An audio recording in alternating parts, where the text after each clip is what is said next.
friends, welcome back to my channel, East Bay Stamp Chick. This is Michelle.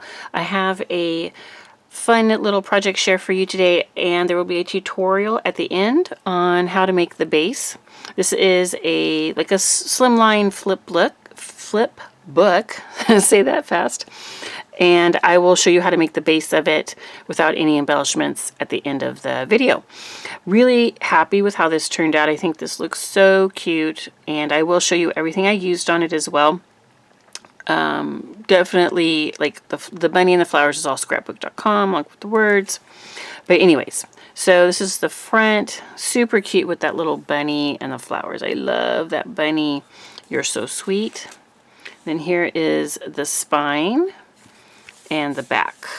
Okay, so this book measures 4.5 by 8.5, and you are just going to use basic cardstock.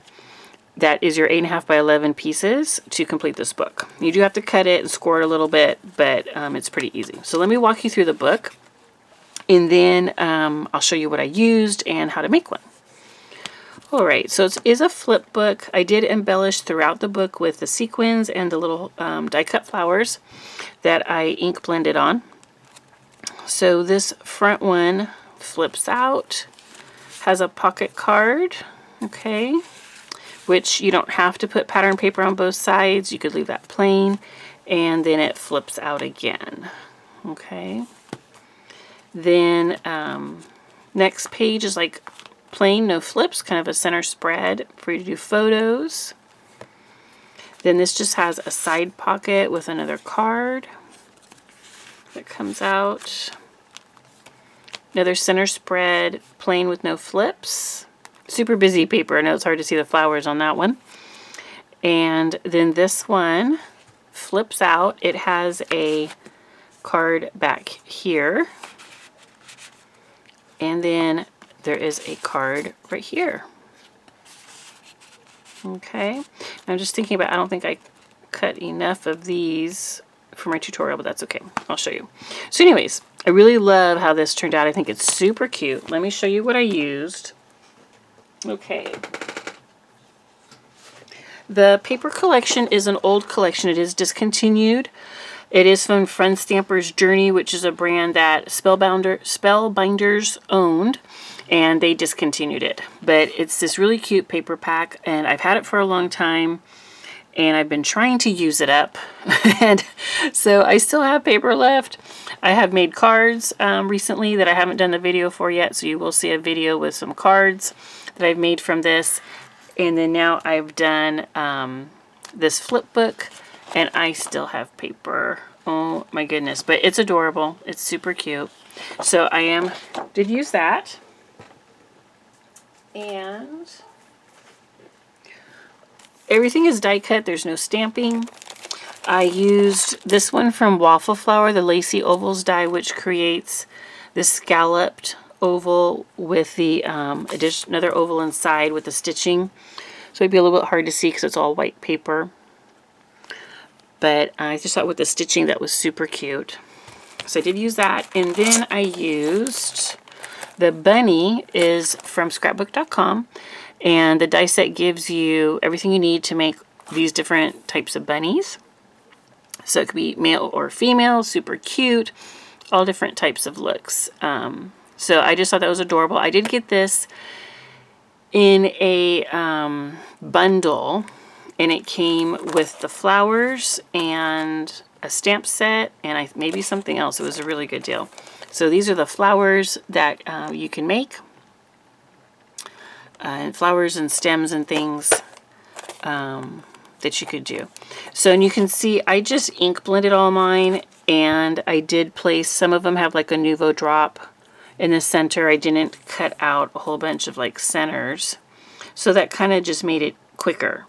But you do have the ability to cut out little circles and things to put in the centers of the flowers. But I just did the ink blending and some Nuvo drops on some of them.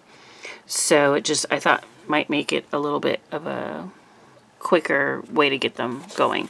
But they are all cut out of colored cardstock, and then I just ink blended on top of it. So this was a pink cardstock, and I just took a darker pink ink and just blended on top of that. So it was just, I think, a quick way to do it. But it's a great set because you get so many different flowers in one set, plus all the leaves and stems. So this is called Market Bloom Florals from scrapbook.com. And this one's just called a rabbit. It's called the Rabbit Die. And Lacy Ovals die from Waffle Flower.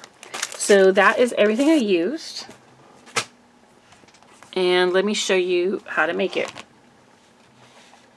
Now I cut this one out of orange paper, which is kind of odd for me. I don't do a lot of orange paper, but I thought it would be really cool to make a Halloween or a fall base.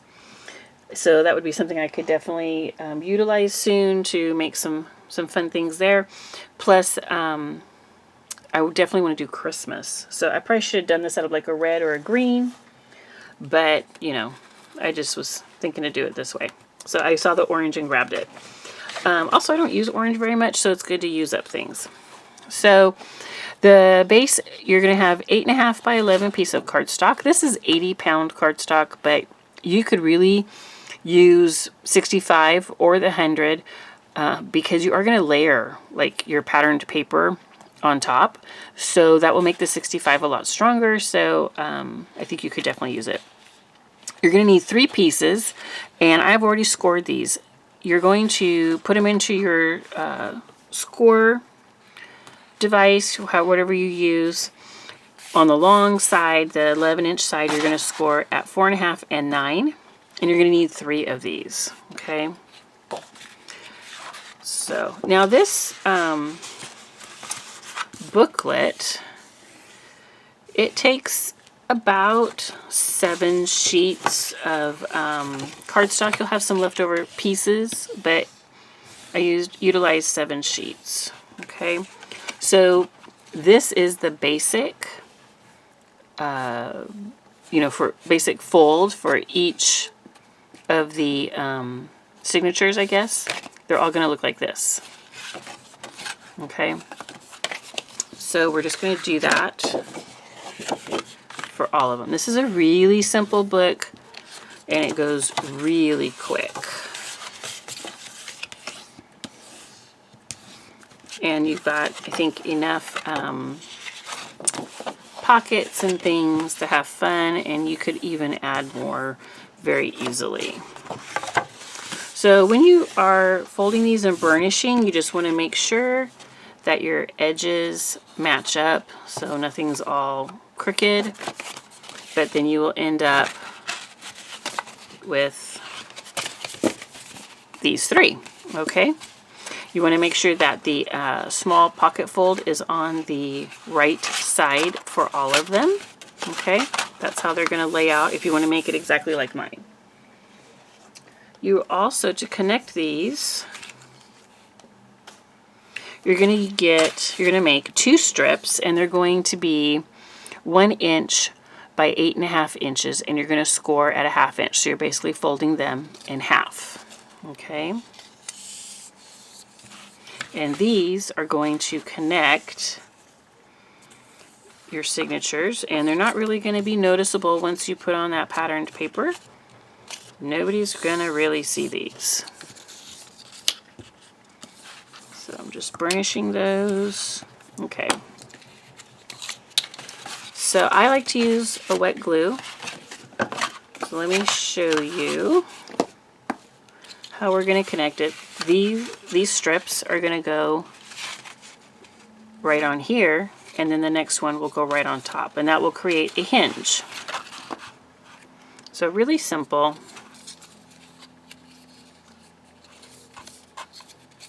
Let me see here. Get some glue.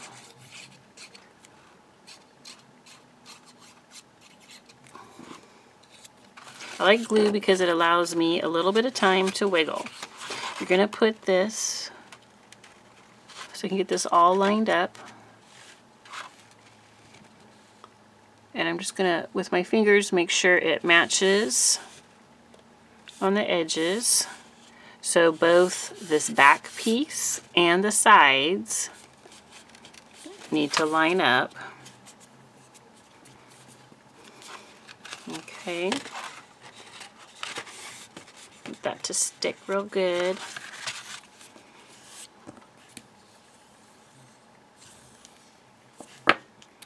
And then when you open that up, you can see that's the hinge. Now you can see right here, this one's kind of going past the edge a little bit. So I'm going to take some scissors. I didn't bring my good scissors over here, so we're just going to take these and trim that right off. So no big deal. So you can see as you open it, you've got your little flap here. Close that, and then now you've got your hinge. So this next piece right here, it's going to be adhered on this side. So it's going to go right there, okay? Now if you wanted to, you don't have to use the hinge, and you could just adhere these two pieces and you could create a pocket if you want to do it that way. It's up to you. But I just decided to do it this way. So there's always a few different ways to do this. Alright, I am going to just line those up. It helps if you kind of put it against the table, because that will keep them flat on that end, and then you can make sure that they are flush on each side and the top.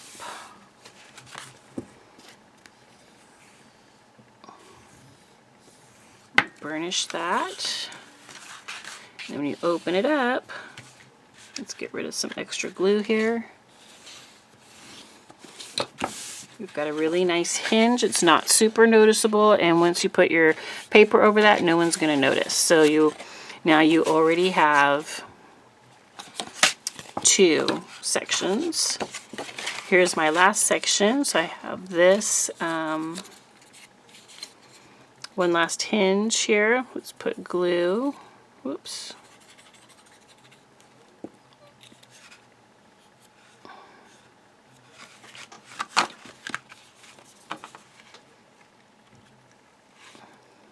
Now you could use other types of adhesive. I just feel like the glue is so much easier because it gives you time to get everything positioned and straight. I put way too much glue on that piece. If you use tape runner, you know, sometimes it sticks and you're like really stuck if it gets stuck on there crooked. But also glue is really strong. So I like to do something strong in case the book gets a lot of movement. You know, if you put a lot of photos in here and then you give it as a gift, you want it to be strong. You want to know that they can flip the book around and look at everything and it's not going to fall apart. Had just a little extra right there, so I'm going to trim that off. This one, there we go. I'm sliding that over a little bit because it wasn't quite lined up. This is going to be your spine, so you really want things to be flush and to look nice right there.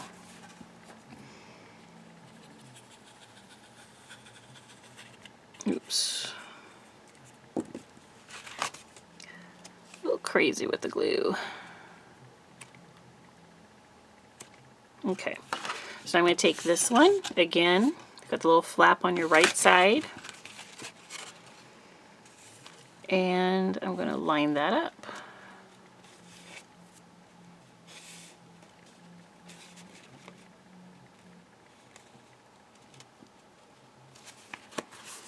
Give it some good pressure.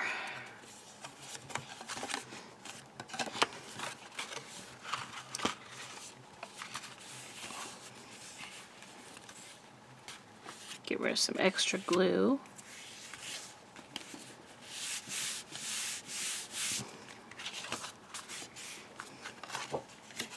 Oh, I did that wrong, didn't I?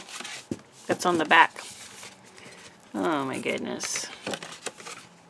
I was supposed to put it this way. Okay, let's try this again. All right. Totally goofed that up.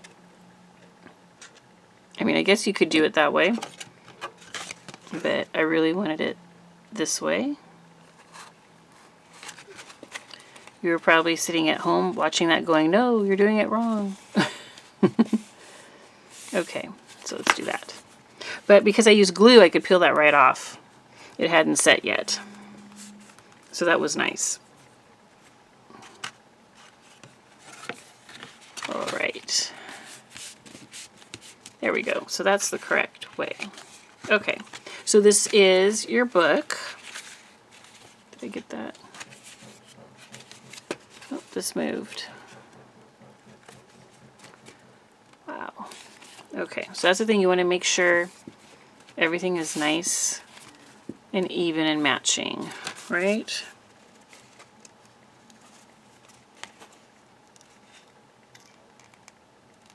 Okay. All right. So this opens up. You've got your flap. You've got your spread. Let's no flips. Another flap. Another spread. Another flap. And you're all set. Okay, so now we have some of the other inside pieces to do. I have two pieces that are 8 by 7.5. Okay, and you're going to score at 4 inches on the 8-inch side. So basically you're just folding them in half. Okay, you're just going to fold those in half. Let's see. There we go, fold.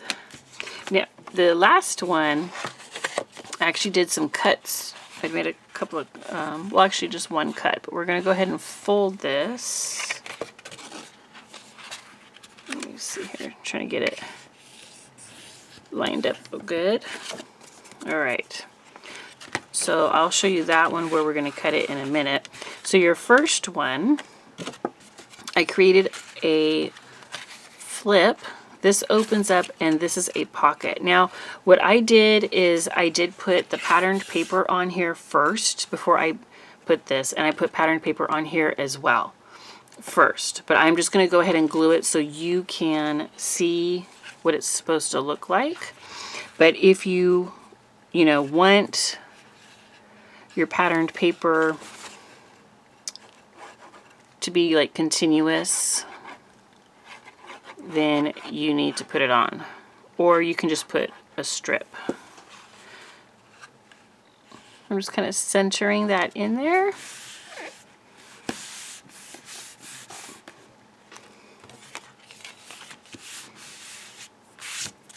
So you're going to put pattern paper on each section. Okay, and you can put pattern paper here and here. And then this one is a pocket. Now the pocket cards, I think I'm missing one, but you'll need 3, and I only cut 2. You need 3 pieces of 5.5 by 3, and that will fit right in there. So 5.5 by 3. Okay, you've got your center spread, and then this one, all I did is put a little bit of glue on each edge to create the pocket. Now you could still slide pattern paper in there, so if you wanted to go ahead and glue this together, you could, but I like to put all the papers first. And I put pattern paper across the whole thing, typically, just because it strengthens the book. But you don't have to, you could always just cut a strip. And that one is 3.5 by 7.5 is the insert size for the little journaling card there.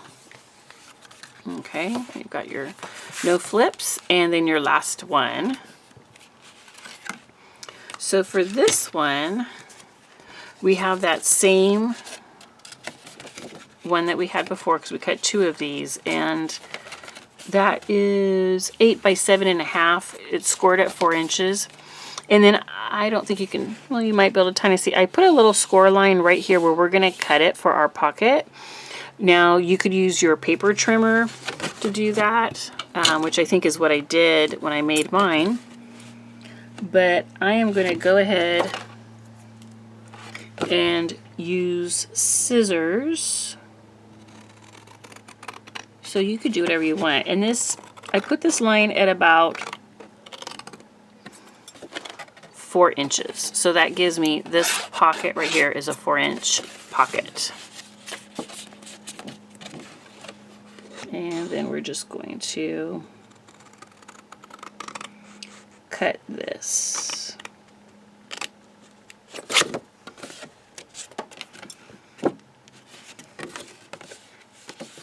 I'm going to just trim that a little bit better.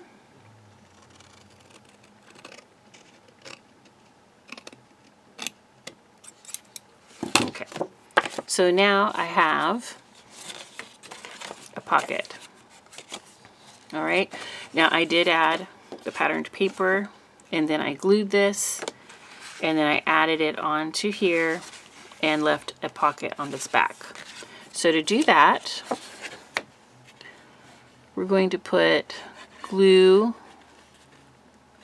all across here to the crease, and we'll fold that over. That's going to create our front pocket.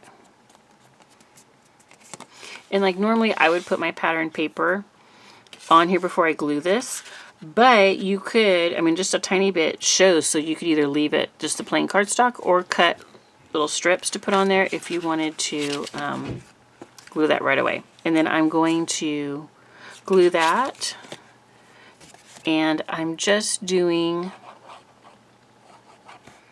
a little bit on the side and the bottom, so that way it creates a pocket. Just make sure that's flush.